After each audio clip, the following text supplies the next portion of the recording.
Hey everyone, welcome to another video. In this video, I want to talk about why I would prefer to have a higher budget with a lower ROAS instead of a smaller budget with an extremely high ROAS. I think it's a controversial take, and it's something that not a lot of marketers and business owners truly understand. What is actually making you the most amount of profit?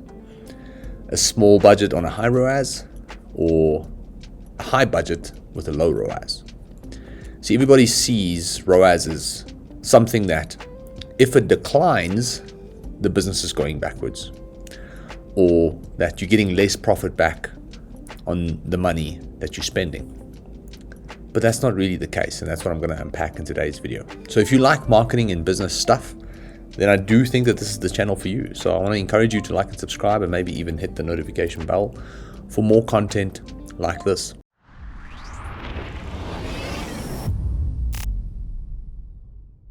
Let me ask you a question. Would you prefer 10% of 100,000 or 5% of a million? So you're going to sit there, oh, fuck, I don't know, like 10% really sounds good. But if I have to do the math, okay, well, let's quickly do the math and see what that looks like. So here's 100,000 Rand. And we get 10% is, let's say, profit. That is equivalent to what? 10,000 Rand.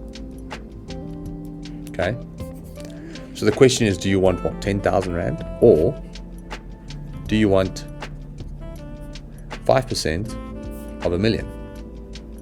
So what does that come down to? Well, 5% of a million is 50,000. So now the question is, do you prefer 50,000 or do you prefer 10,000 back in the bank? Well, let me tell you, I prefer 50,000 back in the bank, because you can hire more people with that. You can spend more on marketing with that. You can buy more software with that.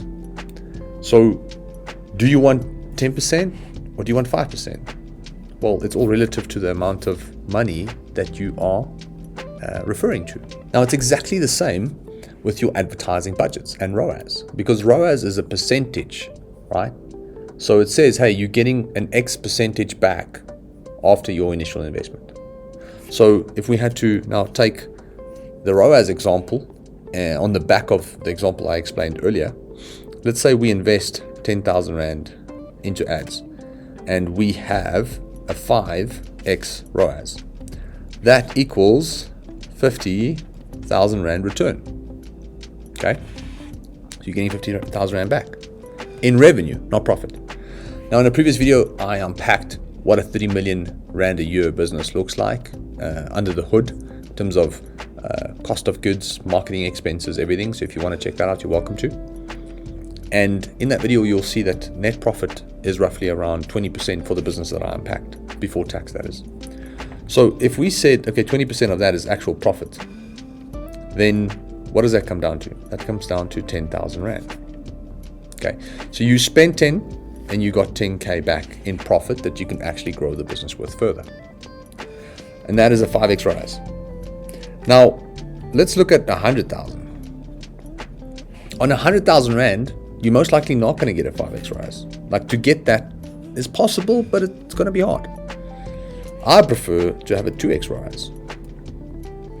And here's why. Because that gives me 200,000 Rand back in revenue.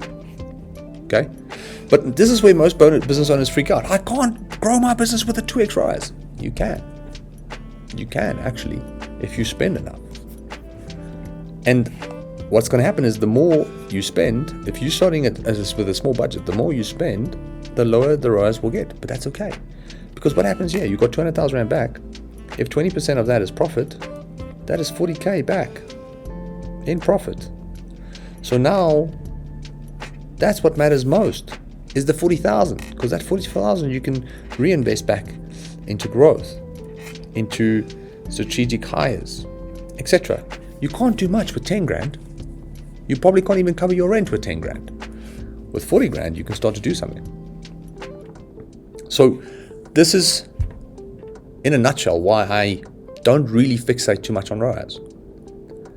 And that is literally how we've taken a business, one of our own businesses, and we started with a 10,000 Rand budget, And last month we spent close to 450,000 Rand, including VAT. It was 370 ex VAT. But the amount of profit we actually made back was a lot, but the percentage was much smaller. And I'll quickly show you. So this is last month, July. You can see here that we spent 370,000 Rand on marketing, and that's the profit that we got back. And in essence, this shows ROAS, but it actually means the total money spent on marketing versus total sales. So this is not the actual advertising channel ROAS. So if we actually had to go into one of the Meta accounts, we've got two accounts. So in this account, let's say last 30 days. Last 30 days on this one account, we spend 223,000 and we have a 4x ROAS. Now, when we started, we had a 6 and a 7x ROAS. But the reality is, the more I spend, the more it's going to get difficult to maintain a healthy ROAS. It's just how it is. And there's a lot of nuances to why, and I'll unpack that in another video. But for now, that's just how it is, and accept it. Can you keep it the same? Absolutely. Is it going to be hard? Absolutely. Would it be better to just expect that ROAS will drop? Yes.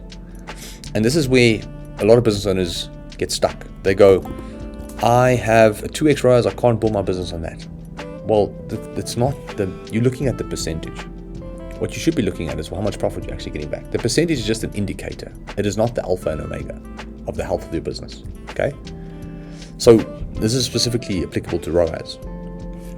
So we spent 223,000. We've got a 4x ROAS, which means we got 912,000 Rand back. Now, 912 times 20%, that's 182,000 Rand profit just from basically this one ad account. So we spent 223, but we made 182,000 Rand in profit back. And I think that's what people need to start to understand if you're a marketer and a business owner, is that yes, ROAS is important, but it shouldn't be the alpha and omega of what is helping you make decisions in the company that you're growing, that you're building. There are other metrics that you should take into consideration, like cost of acquiring a customer, LTV, repeat customer rate. What is my operating expenses? What is my gross margin? Can I improve my gross margin? Can I negotiate better deals with suppliers to improve my cost of goods? Can I negotiate deals with payment gateways to lower my transaction fees? If you are we did 3,000 orders last month, that's 3,000 transactions. Out of 3,000 transactions, you pay a pretty penny in terms of transaction fees. So here's a quick example. We paid 150,000 Rand in transaction fees. Are there ways to improve those margins? Are there ways to improve your operating expenses? You can see that we track variable and fixed expenses.